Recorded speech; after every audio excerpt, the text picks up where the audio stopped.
Good evening. Good evening. Fantastic. All right.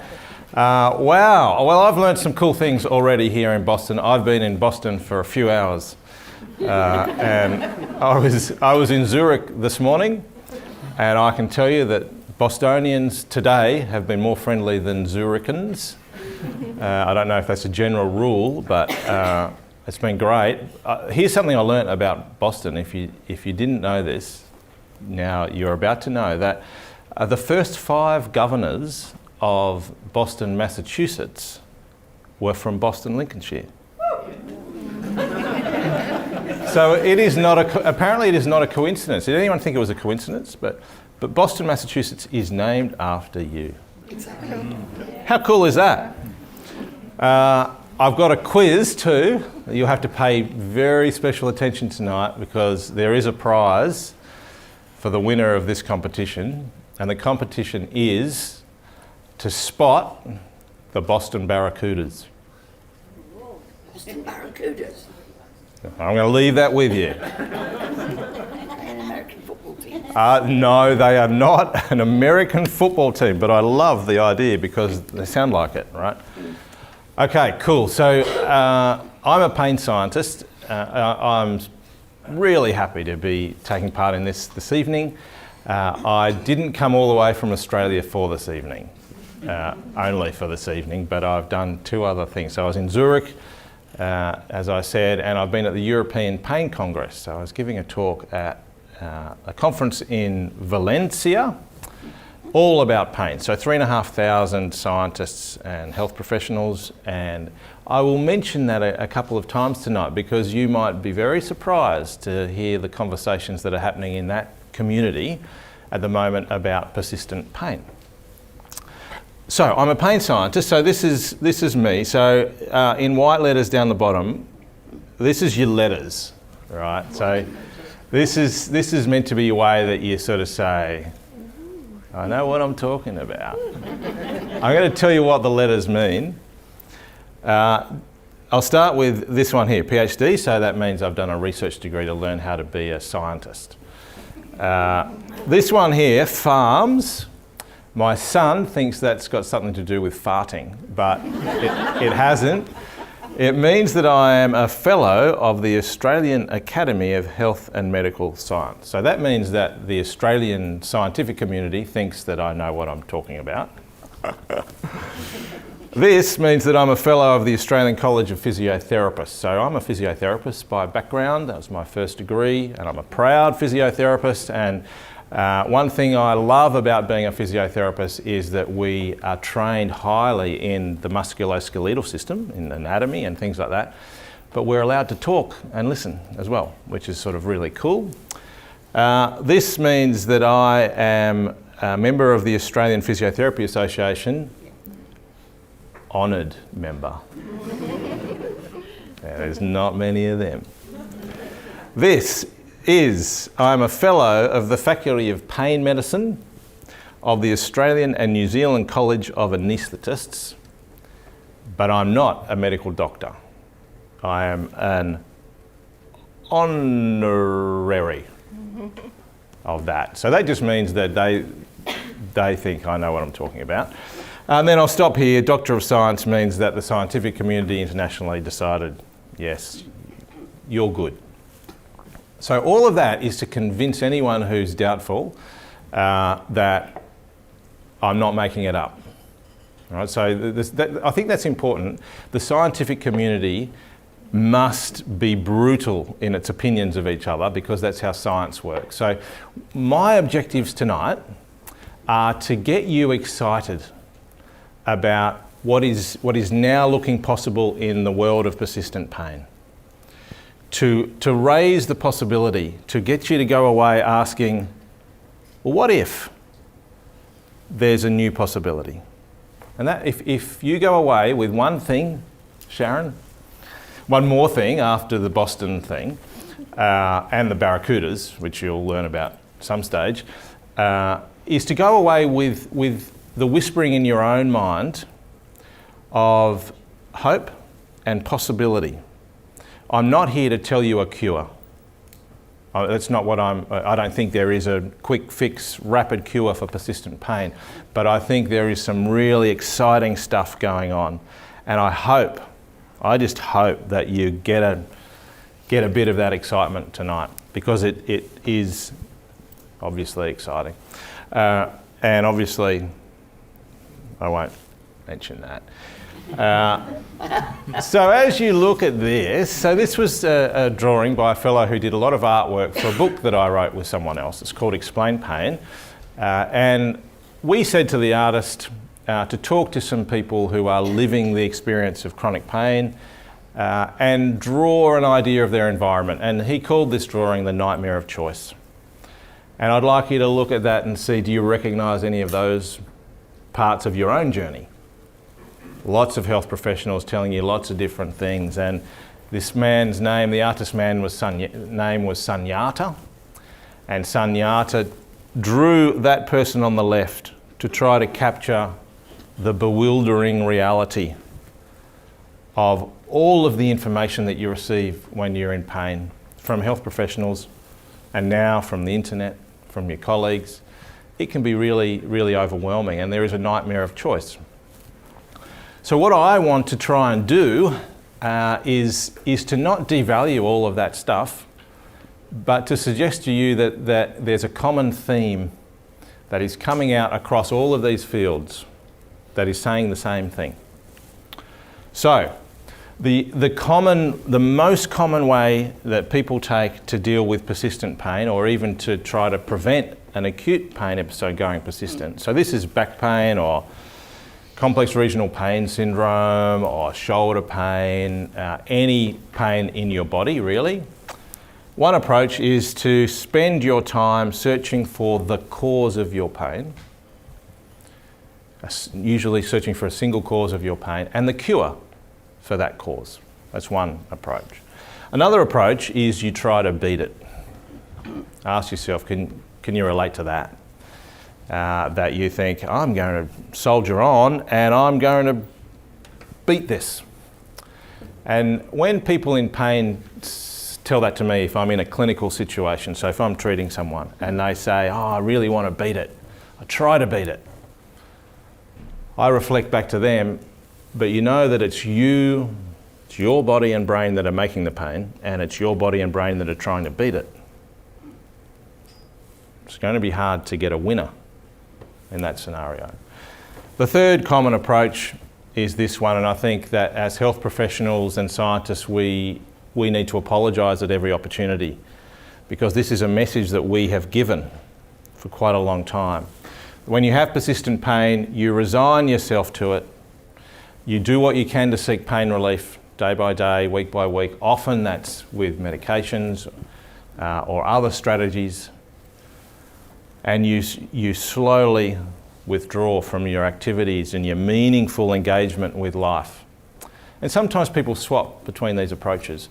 The really disappointing aspect of these most common approaches is they all tend to lead to the same outcome, which is things don't really improve much, or they slowly get worse over time.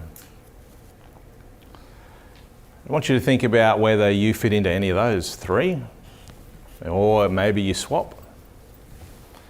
And if you do, you are not alone. 1 in 5 humans has persistent pain. 1 in 5. That's enough to reduce their quality of life. So you are not alone if that's you.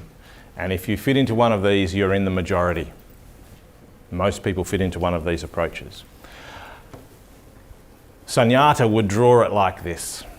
He would talk about the two approaches. One is the no pain, no gain approach. And I actually really like the phrase no pain, no gain. But I spell it K-N-O-W, no pain, understand pain. And you will know, K-N-O-W, gain. Let pain be your guide. And that way people back off when things are getting painful, and slowly over time they can do less and less. Or no pain, no gain, they go too hard, they flare up, and slowly over time you're doing less and less. But there's a third way, and Sunyata has called it the road less travelled. There's a different way, and it's a scientifically based way, and it's a evidence-based way. And what we mean by that is that what we currently know from scientific inquiry in animals, well, and it's all in animals, but in non-human animals, rats and mice and cats, and in humans. We know from that we should approach this in a certain way, and then the evidence side means that when we test that approach as best we can, we get evidence of whether or not it works, whether or not it's helpful. The downside of this is that it is not easy. But it might be easier than you expect. It might be easier than you think. But it's not easy. It's not quick. Usually it's not quick. There are exceptions to that rule. I treated a patient once with a 25-year history of back pain. She came in a wheelchair, and I spent a lot of time with her, and I think I gave her a good understanding of how scientists would describe her situation and what might be good to do about it. And she came back 1 week later, walked in, like she was 10 years younger and a bit of a jump in her step, and I thought, how good am I? And I said to her, "You looking great?" And she said, "I am fantastic. So much better than I've been for years and years."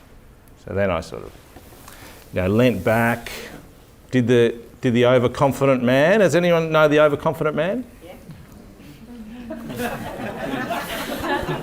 And I said, "Why do you think you're better?" And waiting for her to say, "Just because of you, Lorimer." But she said, "Well, when I left you, I got to see my sister's clairvoyant."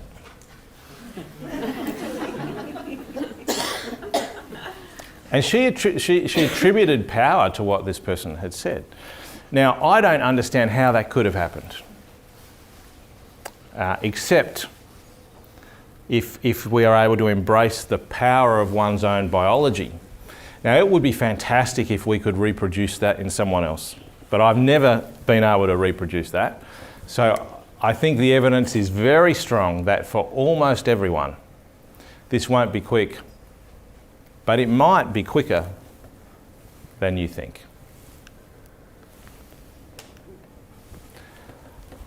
I'm going to tell you a story. I went to school with this fellow. He turned up in year 5.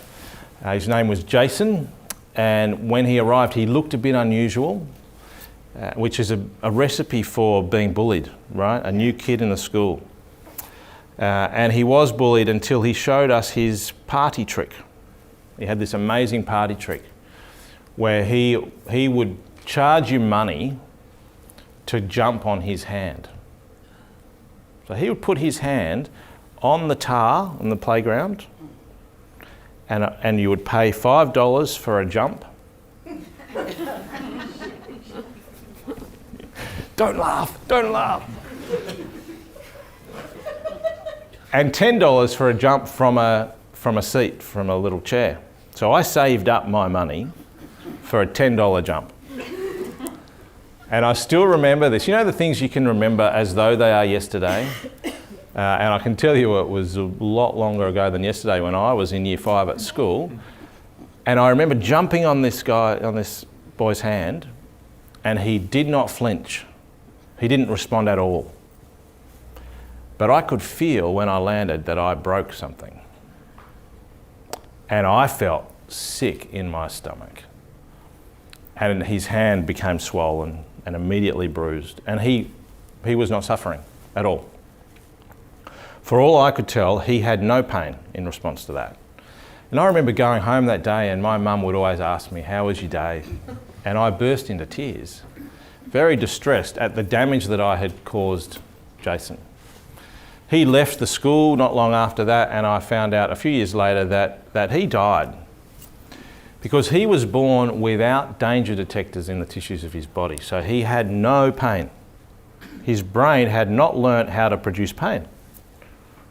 And that's why he looked a bit funny as well, because danger detectors, the things in our body that detect something going wrong, are important for growth. Doing things to your body that slowly trigger these danger detectors are important for normal body formation. And that's why Jason looked unusual, because he wasn't getting the normal activation of danger detectors, and he had no pain. So pain is a critical protective device. In fact, the way that we say it in science is that the purpose of pain is protection. The purpose of pain is protection. And I love that phrase because it's got a lot of P's in it. The purpose of pain is protection. It's a bit like Peter Piper. Peter Piper said the purpose of pain is protection. How do we know? Well, here's an amazing scientific finding done by really quite a remarkable scientist when he was at the University of Oxford, showing that professional violinists are more sensitive on their left hand than they are on their right hand. Professional violinists are, but professional piano players are not. I want you to have a think. Why would a professional violinist have more easy pain? Yeah, great, perfect, top of the class. The left hand does all the controls on the violin, and if you damage the left hand, you can't play the violin. And for a professional violinist, that's a highly dangerous situation. The right hand, you can do it with 4 fingers.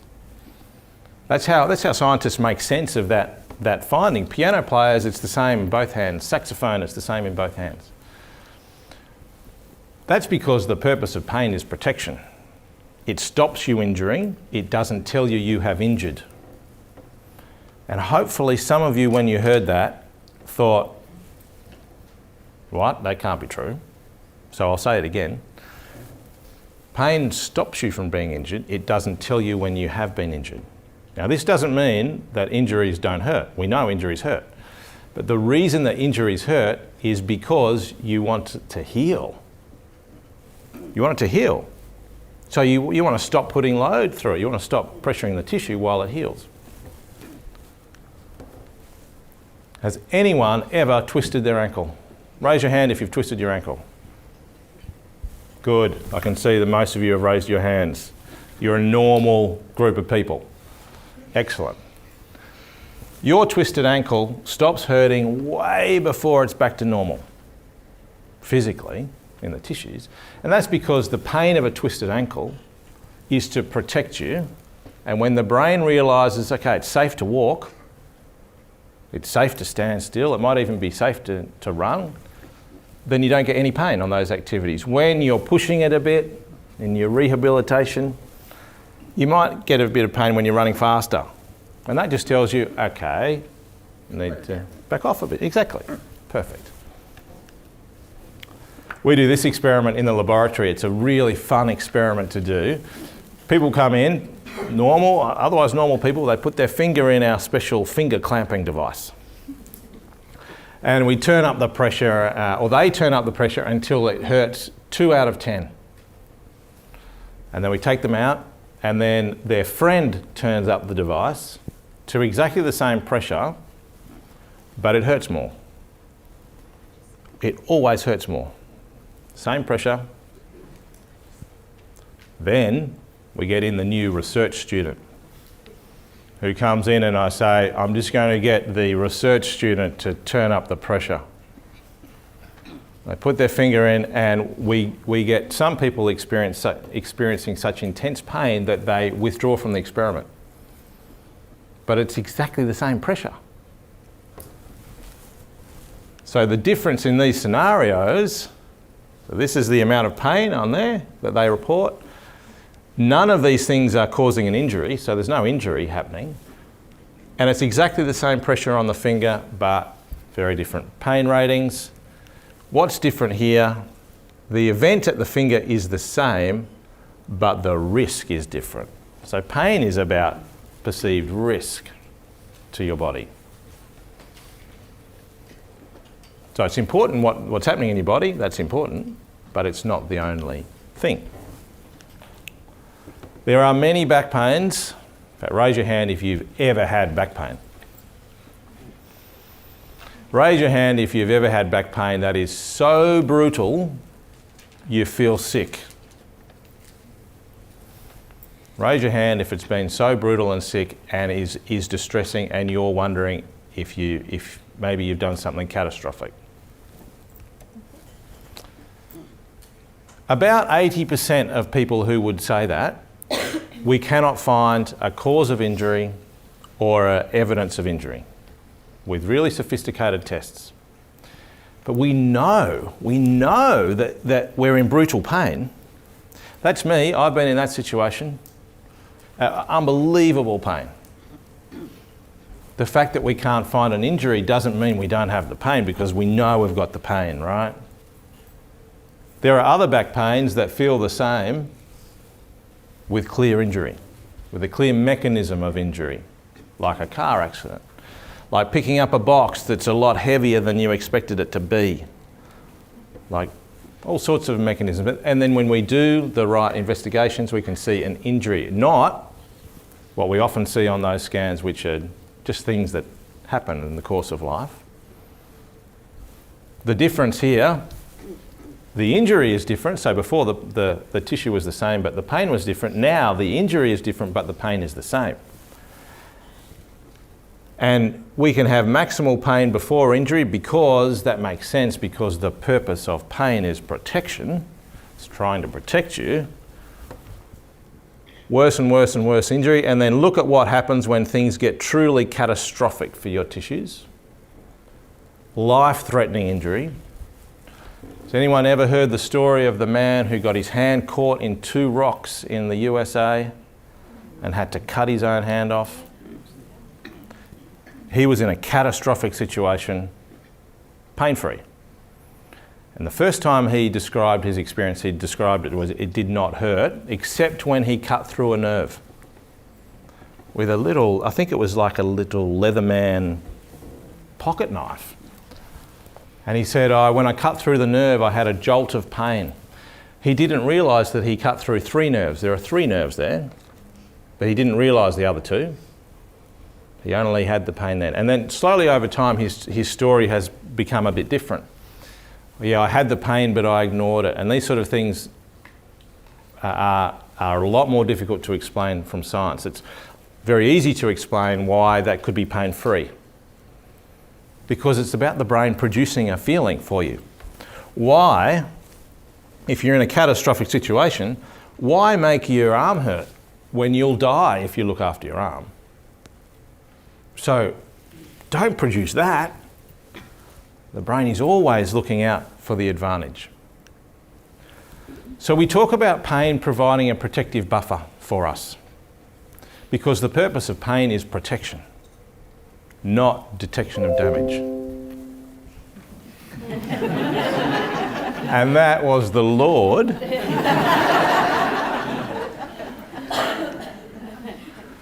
Has anyone bought a car from Sandy Cliff of Boston?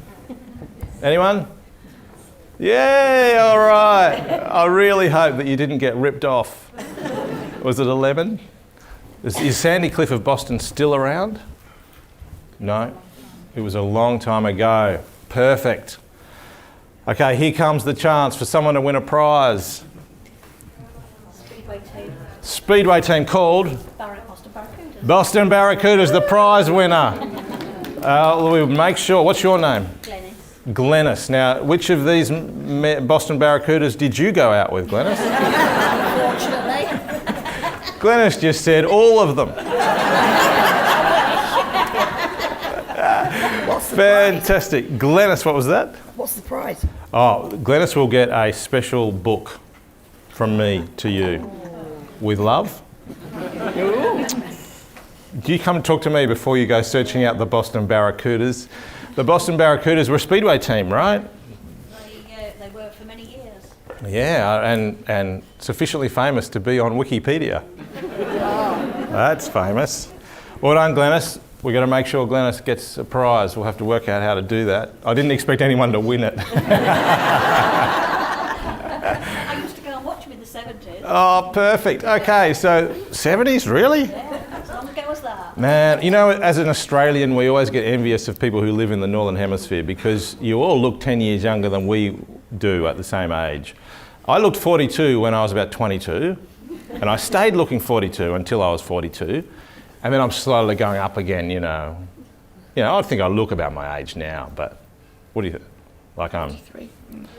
Oh, that's beautiful. 23. No, sorry, 43. Okay. They're the Boston Barracudas. The point is, this was a long time ago. You bought your car a long time ago. We've known this for a long time. So at the same time as those things were happening, scientists discover that our pain system learns. This is in the 1980s. Our pain system learns. Raise your hand if you've ever learned to play a musical instrument. You have. How do you get better at playing your musical instrument? Practice. Perfect. You play a musical instrument with nerve cells, brain cells and nerve cells, and they change when you use them a lot, and it's exactly the same for the danger detection system and for the pain production system. So our pain system learns. So what does that actually mean? Well, it means that your protective buffer gets bigger, slowly gets bigger. So your pain system, instead of being protective, becomes very overprotective of that body part. So what does it feel like? See if you relate to any of these things. Let's imagine that this on the left was the amount of a movement you could do without pain in a normal pain system, normal protective levels. In an overprotective pain system, you might be able to do that much. In some overprotective pain systems, you can't even think about moving without pain. I do a lot of work with a condition called complex regional pain syndrome, which is as though everything that can get sensitised in our protective systems does. Exquisitely painful. People with chronic, high-level complex regional pain syndrome cannot even look at someone else's hand without their pain system protecting them. We know that it's completely real. And you actually, with complex regional pain syndrome, you can see it. You can see the hand getting swollen. Highly protective. This might be the amount of lying still or sitting still or standing still that you can normally do with a normal pain system. But when you've got an overprotective pain system, maybe you can only sit down for 20 minutes. Maybe you can only stand still for 5 minutes. Maybe you can only lie still in bed for a few hours before you wake up and you're in pain. That's an overprotective pain system. Because we know during those tasks that the tissues of your body are entirely safe. We know that. And we also know that you are in pain. So we have to conclude it's an overprotective pain system. Let's say you did let's just make up something that's painful for you. It might be doing the dishes, that's painful for me. Hoovering, walking, sitting, writing. Whatever it is, if it causes that amount of pain in a normal protective system, it might cause that amount of pain in an overprotective system. Or if it produces pain just in the shoulder in a normal system, it produces pain all over your trunk in an overprotective system. Or pain spreads from your back to all over your body in an overprotective pain system. What about this one? In a normal pain system, loud noises or horrible noises do not hurt. They might hurt your ear, but otherwise they don't hurt. They don't hurt your back or your shoulder. But in an overprotective pain system, a really overprotective pain system, we know that loud noises can increase pain. We know that loud noises can increase pain. Isn't that amazing?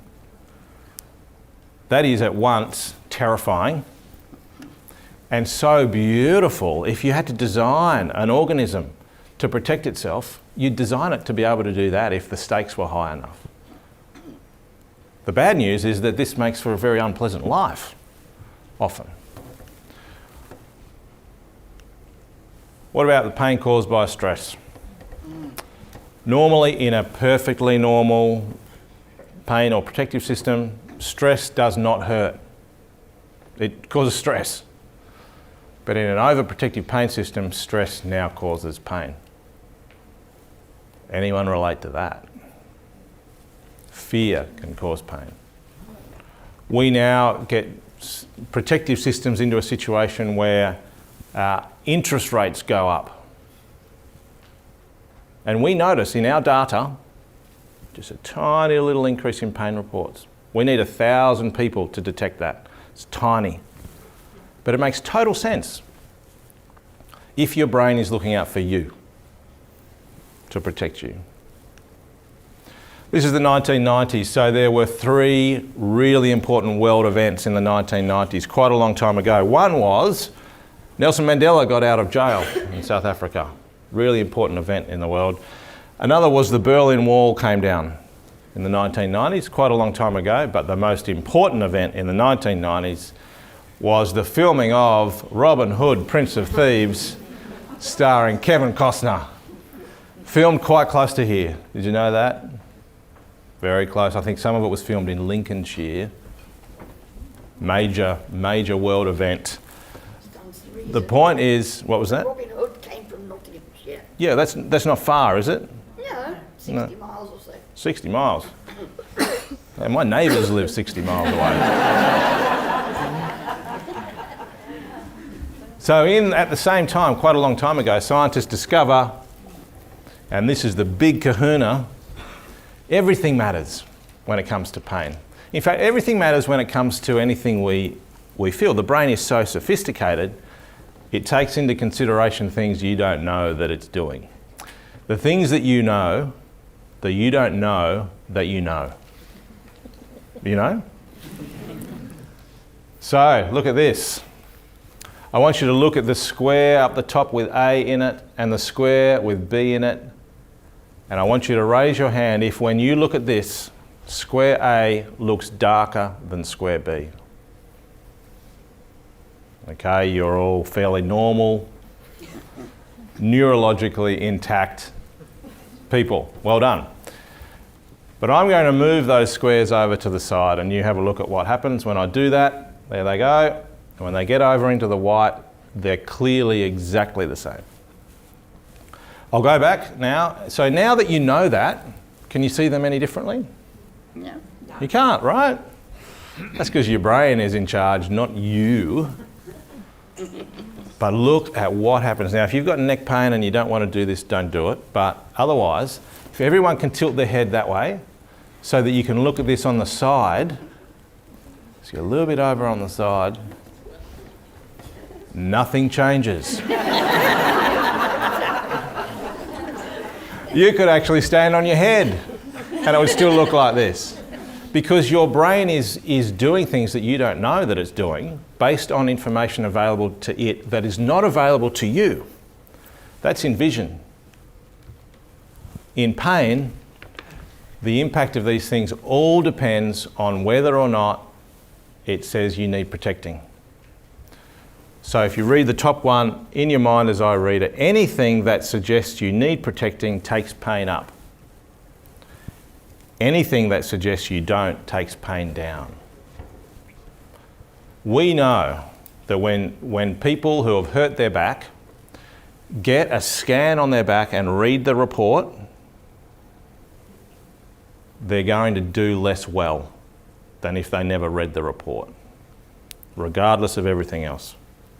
Because the report will always say, if it was my report, it will say, "Dear Lorimer, you've got a 49-year-old back in there." 43. 25, Glennis.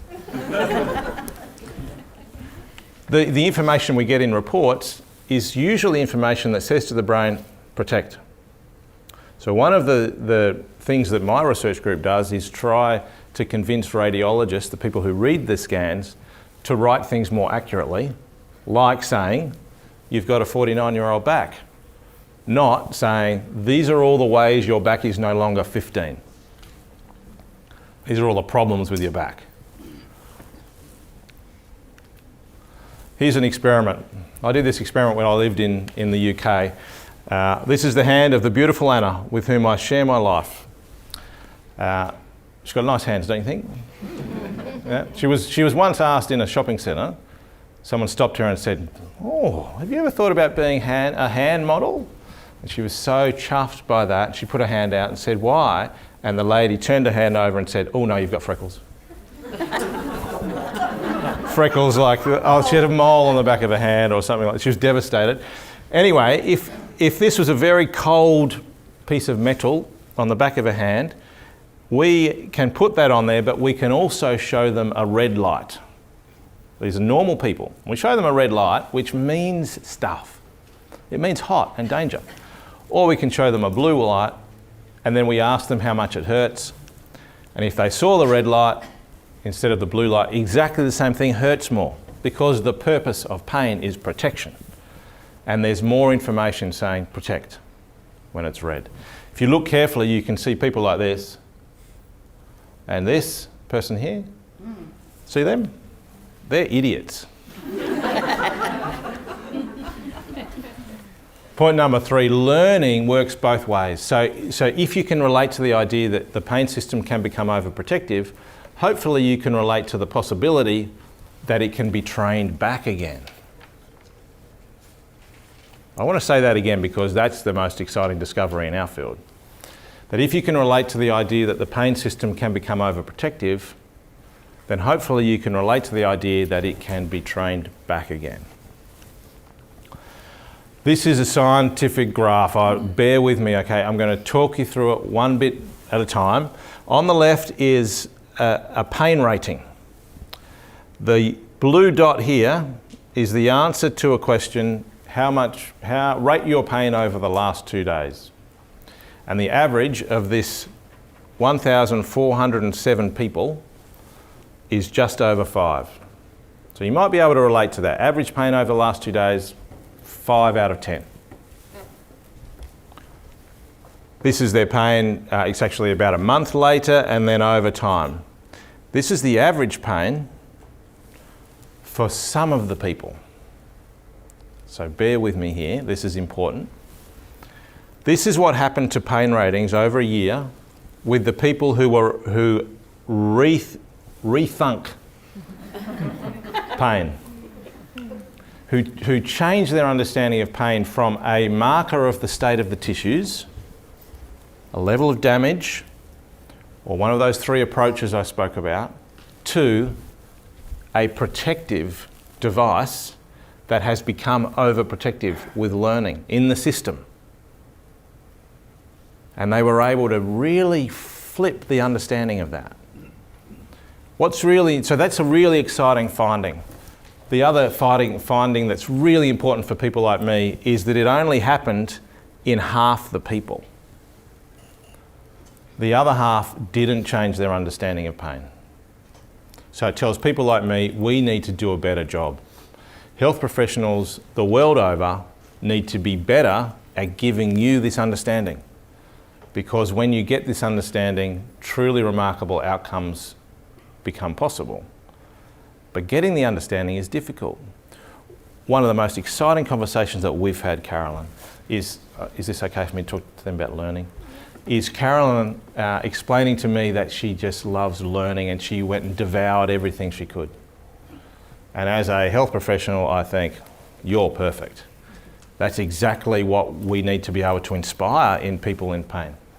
That the best treatments we have make total sense once you understand. This is what happened to the people who didn't rethink. And rethink's probably not quite right, who didn't learn an alternative way of understanding. And I would attribute the reason for that to they were not taught very well by their healthcare professional. So there is another scientifically based way to go about this. It is not easy. It is not easy. But it is easier than you might think, or you might expect. It is not quick, but it can be quicker than you might think. The challenge you now have is to get a good coach, find out as much as you can about this. This is for, I know there's a chunk of health professionals in the room, so this is mainly for the health professionals. I'm going to tell you, I mean, it's for everyone, but there's a lot of text on here, bear with me. So in the early 2000s, scientists discover at a systematic review level, meta-analysis level, so that's just the highest level we have of evidence, that when people understand these three messages and re-engage with an active approach, an active and psychological therapies and self-management strategies, Sharon was explaining that to me. When people engage with that, their pain slowly reduces over time. Their mood improves. These are good things. Their quality of life and engagement in social and work activities increases. They get more confident doing things despite pain because they're more confident that their body is not in danger.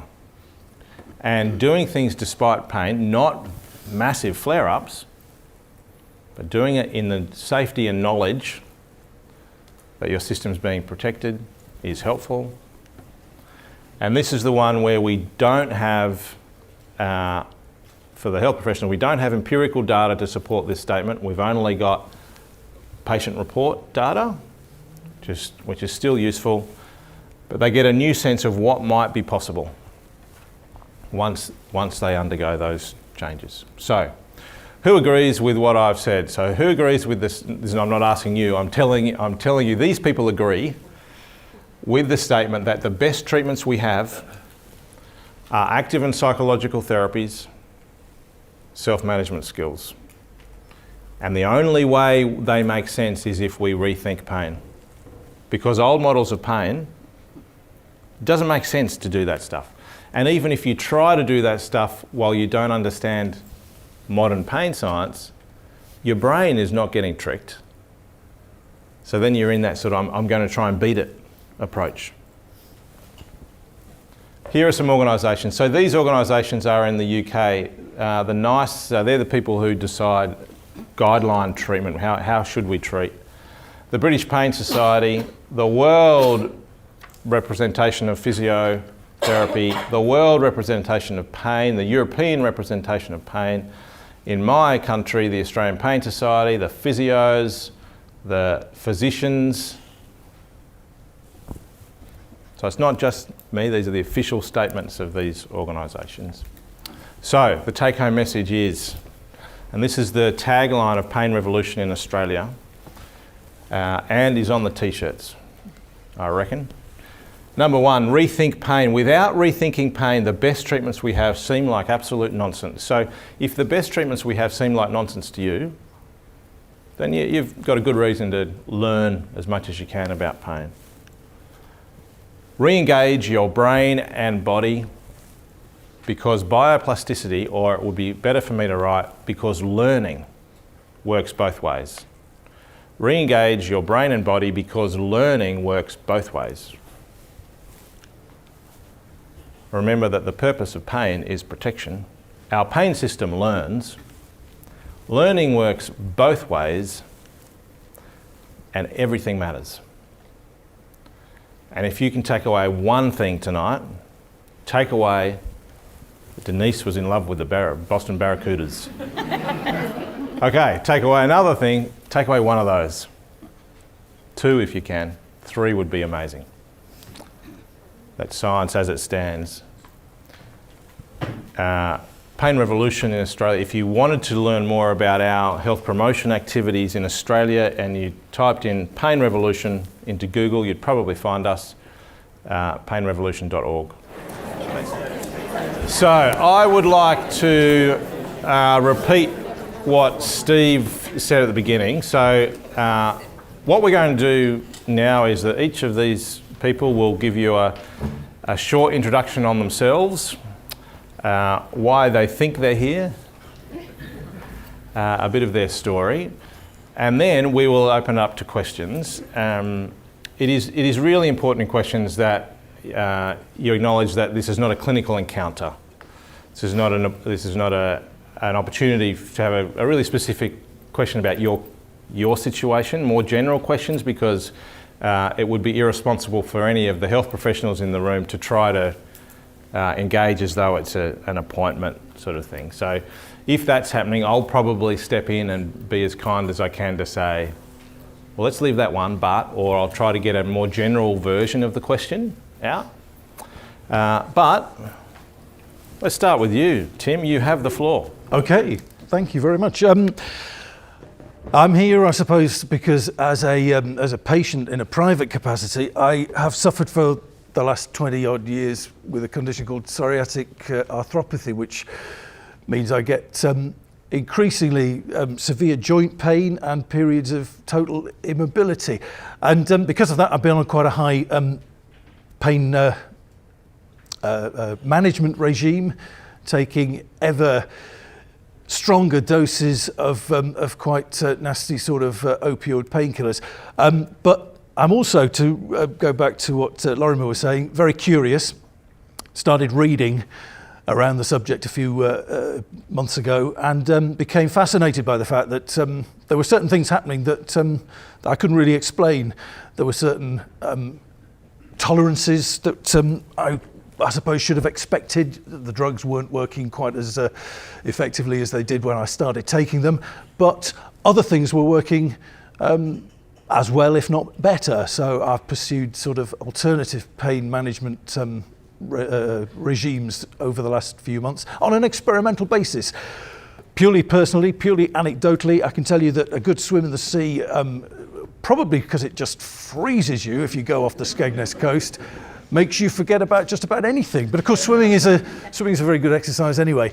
As far as being absolutely sort of honest about sitting on this platform here now is concerned, I have to confess that there is a personal interest in that. One of the guys organising this, Richard over there, was a former pupil of mine when I was a teacher at Boston Grammar School. So it was because I was doing some reading, and because I'm not a teacher any longer, I earn a living writing books, and I'm actually writing a book at the moment about pain and about the pain that I suffer and try to manage, that I got in touch with Richard, knowing that he had this professional interest. And to cut a long story short, that's why I'm here. Fantastic. Thanks, Tim. That's great. Yeah, I reckon there's an applause in that. Cool. Gronya. My name's Gronya Daniels. I'm a physiotherapist by background, like Lorimer, but nowhere near as illustrious as you are. I've been working in persistent and chronic pain for around about 20 years. Obviously, I've come over to join Connect Health to forge this new path forward in Lincolnshire with community-based pain management, really trying to, I'm very passionate about getting self-management and education and understanding and reframing, rethinking pain out into the communities. I've been working towards this for very many years, and it was a great opportunity to come over here to Lincolnshire and do this with them. I'm obviously not local, everybody can probably tell that. I was born and bred in Northern Ireland, and I've lived in Norfolk for the last 20 years. Hopefully there's no great Lincolnshire-Norfolk rivalries there that I need to be worried about. But yeah, so I'm here as part of this new service, and I'm really excited with what we are hopefully going to achieve in the coming years. I bet that, yeah, clap. I bet there's no Norfolk Barracudas, right?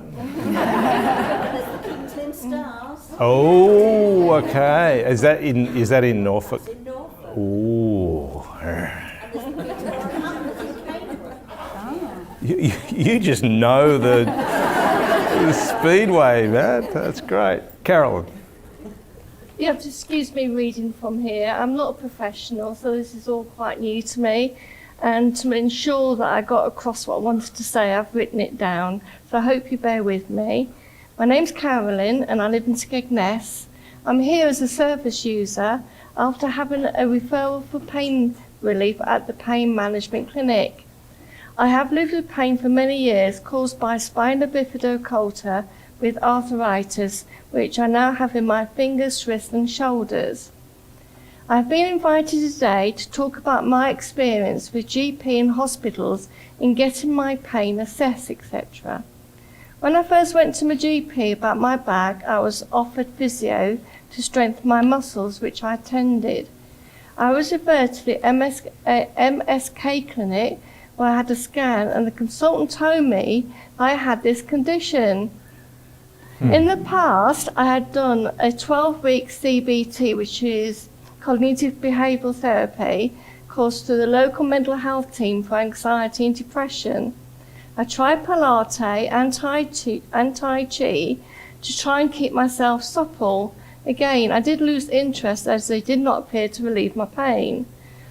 Went back to GP, who only offered me more physio or pain tablets. One even said to me, "Why don't you go and live somewhere warm?" Not helpful. I did start using naproxen, which is an anti-inflammatory. I must admit the tablets helped me a great deal, and I started to return to normal life. However, because I have high blood pressure, the cardiac team signed me off this medication, as it can also affect your kidneys and your liver, which I didn't know.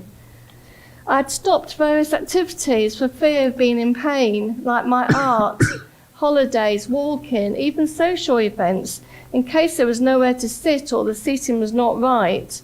I went into protection mode. Then one day on Facebook, I got chatting to a lady called Samantha Littlejohn, who is a holistic coach. She offered to help me with my anxiety. To start with, as anxiety in itself can cause pain and vice versa. She taught me about meditation, visualizations, affirmations, gratitude and journaling, as well as neuro-linguistic programming and cognitive behavioural therapy. We talked about my beliefs and values, my habitual language. I learned about the connection between my brain with heart mass breathing and relaxation. Breathing in good thoughts and exhaling negative ones. Inhaling joy and happiness. This helped to reduce my pain. This actually happened. Mindfulness, being kind and compassionate and grateful. This all feeds back to you in a positive way. Recently, I have been learning tapping, which is a valuable tool in distracting me from pain. Looking at inflammation and how your body can hold on to it, think it's protecting you. My limiting beliefs, stopping me from moving forwards. That what if thought. Thought I think about daily is, you can't change what's gone. You don't know what tomorrow will bring. Live in the day. Something I have been shown is how adaptable our brain is. It likes to learn. It likes to try new things. Not all beliefs and attitude benefit us. If I was the sort of person to just rely on the medics for my growth, I'd still be at that stage, oh, woe is me. But I know that I need to be conscious of them and make subtle but important changes to enable me to heal. Every experience we have leaves a trail in our brain. If that experience has caused us pain, then we remember it as pain. But if we change that experience into something more positive, joy and happiness, then that would change the way we deal with that pain. Our brain is constantly adapting to new situations, but sometimes using old thoughts and beliefs. So it's time to change those beliefs, reshaping our brains. We need to pay attention to what is happening within your brain. Let it become your friend. Work with it.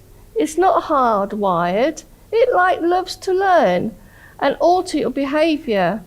If you change your brain, you can change your life. So what did I do to make these changes? With the help of a lovely lady, Becky Jones, who is a nutritionist, she helped me to change my diet, eating a more natural, healthy diet. Stay hydrated, exercise, not actually high intensity, but walking, Just regular exercise increases the blood flow to your brain. 15, 20 minutes. I started off doing 5 and I was out of breath. I'm now up to an hour. All this helps with how your neurons connect. Good sleep routine. Go media free from 8 p.m. No blue screen. Gives your brain a chance to become calmer. I control my stress through CBT. Stop thinking about the what ifs. Mental stimulation. Learn something new. A new craft, game, jigsaw puzzles, reading, gardening. The list is endless. Find something that you get excited about. Socializing. Meet up with a friend. I make the effort to at least 3 times a week ring a friend, meet up, have fun, enjoy the day. I use the vision board every week of how I want my week to be. And subconsciously, you work towards that. The last thing I changed was my mindset. I did this through meditation, visualizations, and affirmations. These help to create good habits. You can choose to take off the glasses and see the world and your body in a different light. Mindfulness and meditation have both been proved to be calming, helps to clarify and gives you an insight which can deepen your sense of learning and growing. It can improve stress, anxiety, and pain. Meditation is a way of training consciously to control your mind and your thoughts, your experiences, giving you the ability to find your happiness and your peace.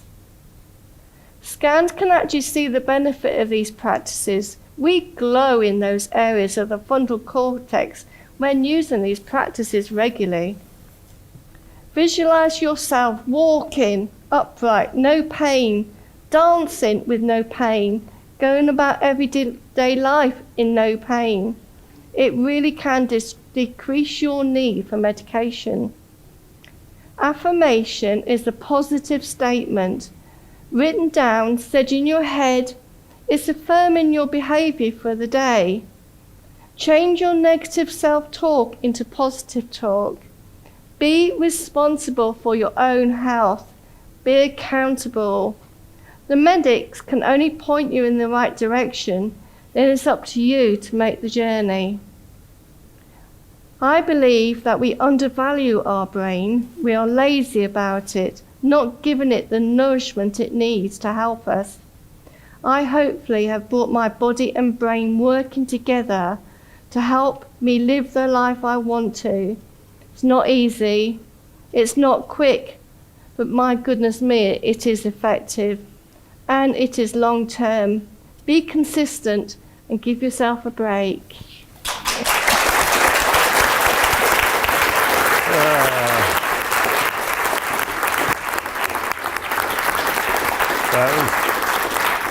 It was great. You should come on tour. It was outstanding, Lizzie.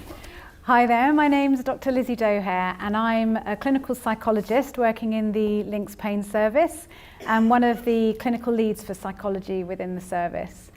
So chronic pain is a new area to me, so I feel very much as if I'm on a learning journey in terms of understanding pain and listening to talks like this and talking to people with lived experience is a great way of me learning, so thank you very much. I have worked for the last 20 years as a neuropsychologist, working with people who have long-term neuro conditions in Peterborough, but I wasn't aware of the Peterborough Panthers either, so missed out there, didn't I? I'm sorry about Lizzie. So I was based there leading a team of a variety of different professionals alongside occupational therapists, physios and rehab assistants, and really saw the power of coming together as a multidisciplinary team of professionals, trying to work with people to help them understand their neuro condition and help them work out the best way of living the best quality life they could with their condition. So I'm a really passionate advocate of helping communities really to live the best life that we can live, and understanding how many people are affected by pain and chronic pain. It feels like this is a brilliant movement to be part of in terms of helping a whole community understand more, whether that's people living with chronic pain, their family members, their doctors, the other healthcare professionals, children, everybody. It feels like a really brilliant movement to be part of. So I'm really pleased to be here and really pleased to be learning. Cool, thanks Lizzie. Great. Now, you have a bit of a feel for people. Do we have a microphone ready to ride? Anyone want to start off the questions? Well done, fantastic. I felt like I was selling a house then with, do we have a bidder? We do. Here comes the microphone. Just once more. Down the front here.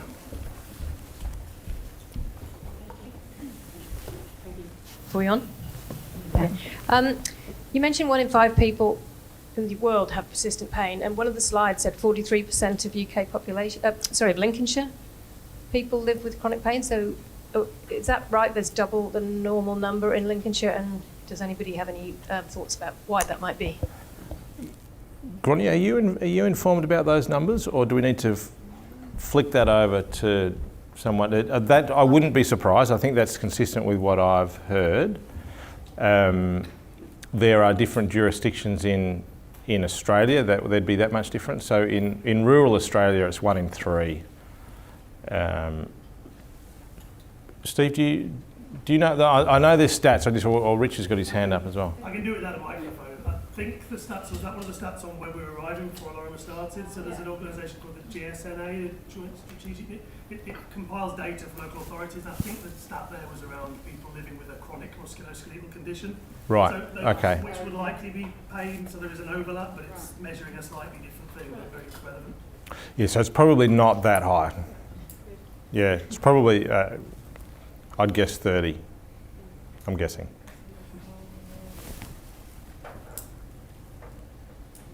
All right, have a bit of courage, someone out there.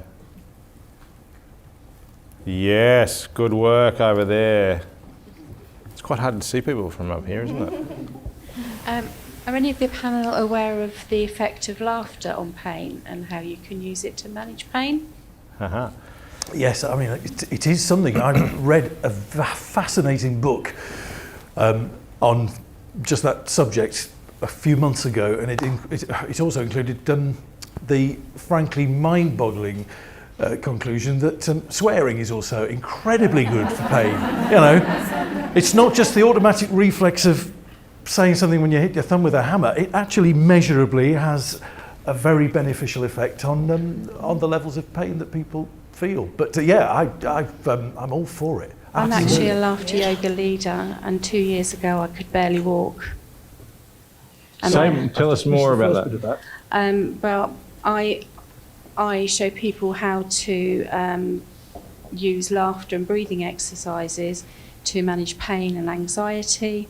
We use meditation as well, so everything you were saying resonates with me. I have 3 chronic conditions, including a rare fat condition. So I really stuck out. But I use laughter, and it's helped me even in medical procedures. But I haven't been able to have general anaesthetic because obviously my size, I wouldn't want to do that. And I used that earlier in the year, and I even amazed myself that it worked. So I just wondered if people would think more about the more alternative things. It's all about tricking the brain again. May I ask? Yeah. May I ask you a question just about how you go about?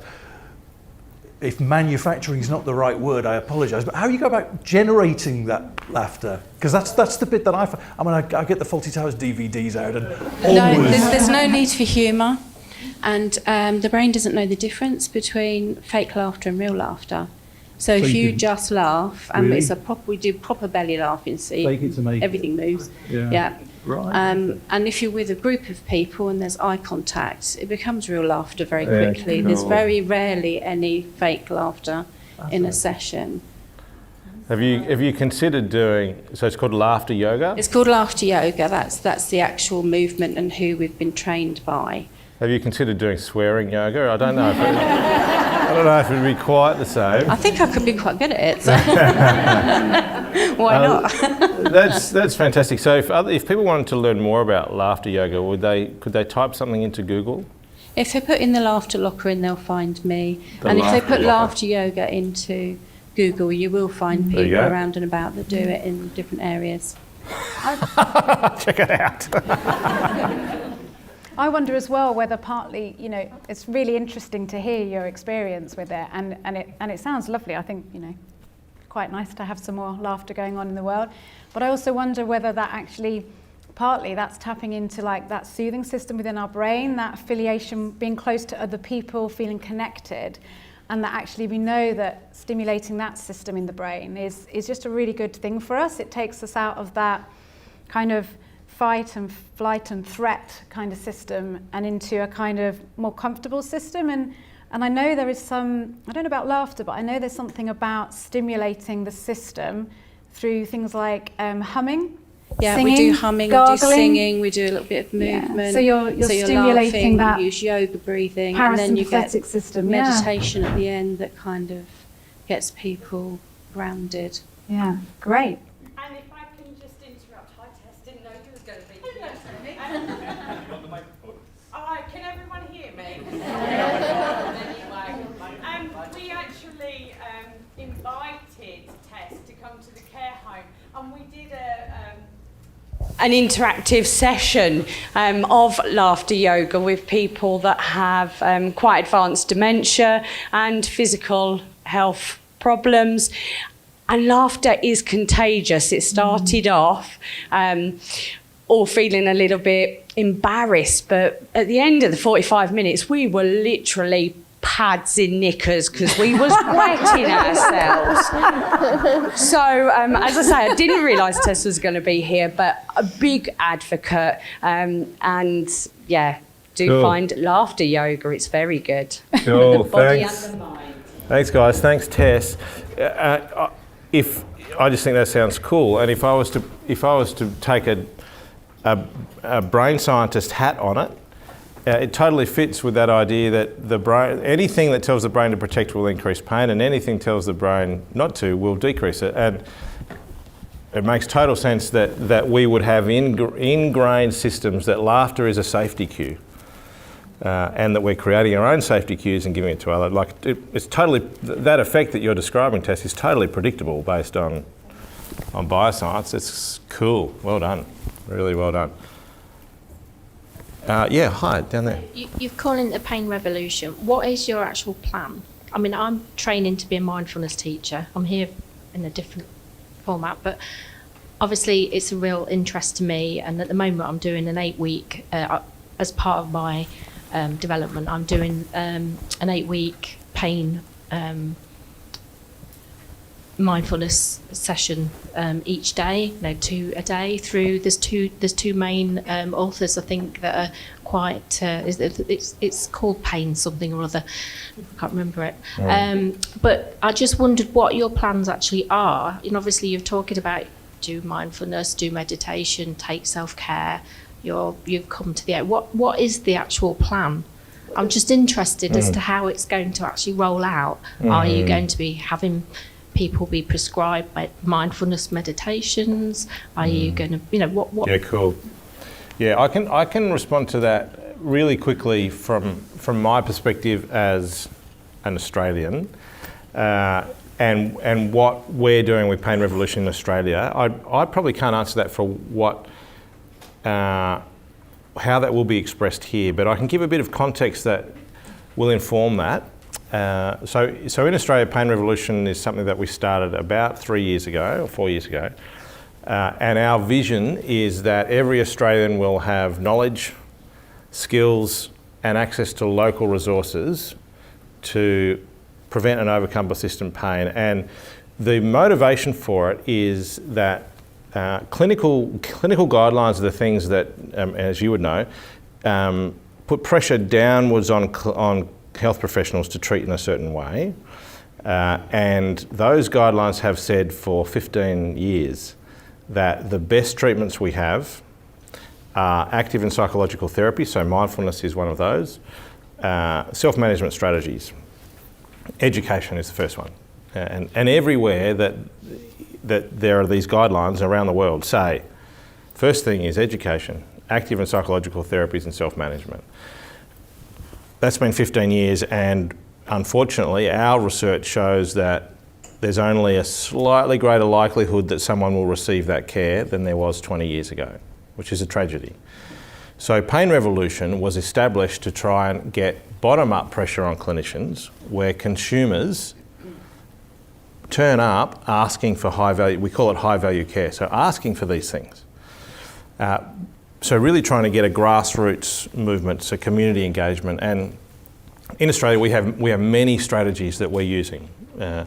My involvement with the Lincolnshire Pain Service is to engage on the community consumer level to just try and float the possibility among consumers there's another way. And the reason that I've become involved, my understanding, and you guys can correct this if I've misled, is really to try and share, this is what we've learnt so far in Australia, this is what we're doing, this is what's worked, what hasn't worked, and then you guys are deciding what to do with that. So from the plan perspective, you might want to talk to this as well, Richard, but I imagine that we're at the start of this. Do you want to expand on that? I think it's a great question, or an important question. Pick up where you left off. So I think today is the start, if you exclude all of the training and planning leading up to today's event. Our plan really is to continue to learn as much of Lorimer and the guys in Australia of what they're doing, to give us a fast track to learn from maybe your mistakes, but also what's going really well. I suppose some gives you some tangibles around that. So today is the first of, we build this as a community engagement event. What will follow in the coming months is a series of community engagement events across the county, because this isn't just about Boston, it's about Lincolnshire. We plan to lead that to spring, summer, give or take next year, a community outreach tour that will very closely, we expect, mirror what the Pain Revolution, the approach they've taken in Australia. And the best way to understand how that sort of looks and feels is probably to direct you again to the painrevolution.org website that Lorimer talked about before. And maybe I'll just summarise what I expect. Really, all of this is, from my perspective, is to increase the likelihood that someone in pain will receive high value care, not low value, risky, expensive, not very effective care. And the problem is the same across Western countries. So that's the plan would be that, not that maybe people are prescribed mindfulness, the plan I think would be that people understand why these things that the evidence says are the best things we can do are the best things we can do. And then they would choose. You know, they will seek out, and I mean, Carolyn's got a great example of at different points in your journey, you sought out different things. Sorry, Gráinne. Now, so I was just going to say that's from the community engagement and the Pain Revolution point of view. As a new service, so the Lincolnshire Community Pain Management Service is a new service which is now covering the whole of Lincolnshire, where there were a number of different pain services there before. And our goal is we're trying to bring together a group of clinicians of a variety of different professions, physio, OT, psychologists, nurses, GPs, pharmacists, and anybody else, I can't think I've forgotten anybody, but consultants, yes. But the goal is that we all actually have the same values and ethos, and we're trying to promote this idea of community engagement, of self-management, of increasing understanding and awareness. So you're getting that high value treatment coming down from a service, as well as getting that increased understanding coming. And it will be about us going out and educating in the community, supporting GP practices, supporting other healthcare professionals, supporting patients, offering different types of group and individual work based on a collaborative process between the individual patient and the therapist that they come to see. It's a massive challenge, but it might just be a good one. Sorry, hi. One there. Sorry. Hi, yeah, Hello, and then sorry. we'll go over there, yeah. So my question's kind of off the back of this one, actually. Is there a role here for preventative measures? Because the stat that was actually given that the other lady was talking about was 43% of the UK population is suffering in chronic pain, which rises to 62% over the age of 75. And it seems a little bit like if we're only ever going for reactive services, it's going to take a really long time to try and address. So is there a role for this type of work in a preventative? Yeah, well, fantastic question. I think from what you observed before, that those stats are about musculoskeletal conditions, chronic musculoskeletal conditions, of which the most disabling symptom is usually pain, but there are others. I think so. Our vision statement for the Australian work we're doing, and a place we really resonate with the Lincolnshire service, is that this is about giving people the knowledge, skills and access to local resources to prevent and overcome persistent pain. So ideally, we want people to rethink pain before they get it.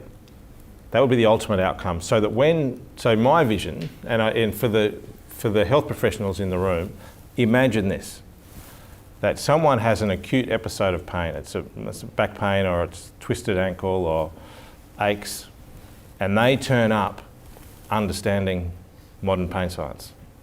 Just imagine that. Imagine how much easier your job as a contemporary thinking health professional is, and not everyone is, but you don't have to work so hard to persuade people that it's very sensible to back your system, your biological system, to treat everything like you would a twisted ankle rather than a catastrophic injury, to understand, to exclude red flags, absolutely, do all that. So I think the power of this is actually in prevention. We know absolutely the longer someone has pain, the harder it is for them to get out of it and to have a good life, but it's still doable. Yeah, but that's the idea, and the only way we can do that is by getting enough people educating, and yeah. Did you want to comment on that, Carolyn? Yeah. I have been in urgent care on really strong painkillers for my back, and that is when I decided enough is enough, and that's why I took myself on this journey to learn about alternative therapies. I've actually retrained myself. I work for NHS, not as a nurse, but in sort of administration. I've now got my own business as a massage therapist, and doing that and the things I've learned whilst I was doing, I became an aromatherapist. I looked about doing a course of meditation. Everything I have now is in my toolbox. I have all these tools, and I can pick out my toolbox the most appropriate one each day if I need it. And I'm finding I do not take any medication for pain at all, because I prevent it. I get up in the morning and the first thing I say to myself, I'm going to have a good day today. I put the idea in my head. I do not let my subconscious take over. I tell it what it's going to do, and it's going to have a good day today. And that is how my day goes.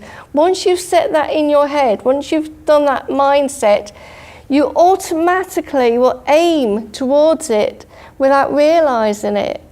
But you have to change your basic attitude and, in a way, change your beliefs that you've learned to be in pain. We can unlearn that. You don't have to stay in pain.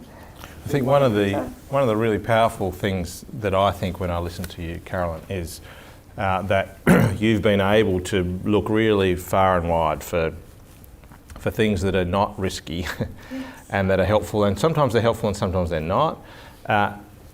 Someone else's experience might be very, very different, but that curiosity, Tim, you mentioned this, curiosity is it's sometimes you don't feel like being curious, because when you're in pain, there's a lot of other things going on in your life and a lot of negative impacts. But and I wonder if some of you might see an incredible story and achievement and think, well, I can't do that. I can't do what Carolyn's done. She's too amazing.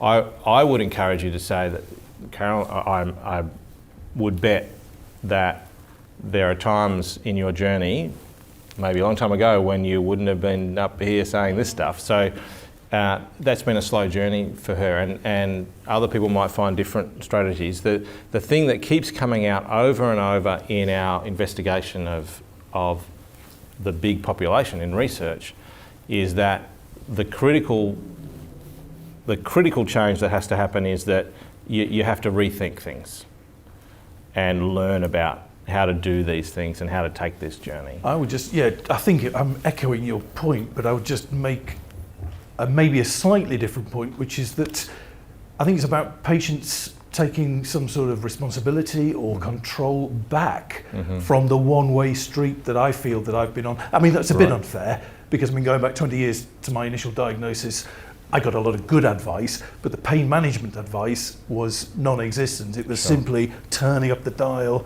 on the analgesics every time I went with an increased sort of level of discomfort or disability. Yeah. And I would have welcomed, and it does go back to the idea of prevention. 20 years ago, somebody telling me that there were different strategies and that I could take a role in my own sort of pain management would have been revolutionary. Well, yeah, revolutionary. There we go. Ta-da.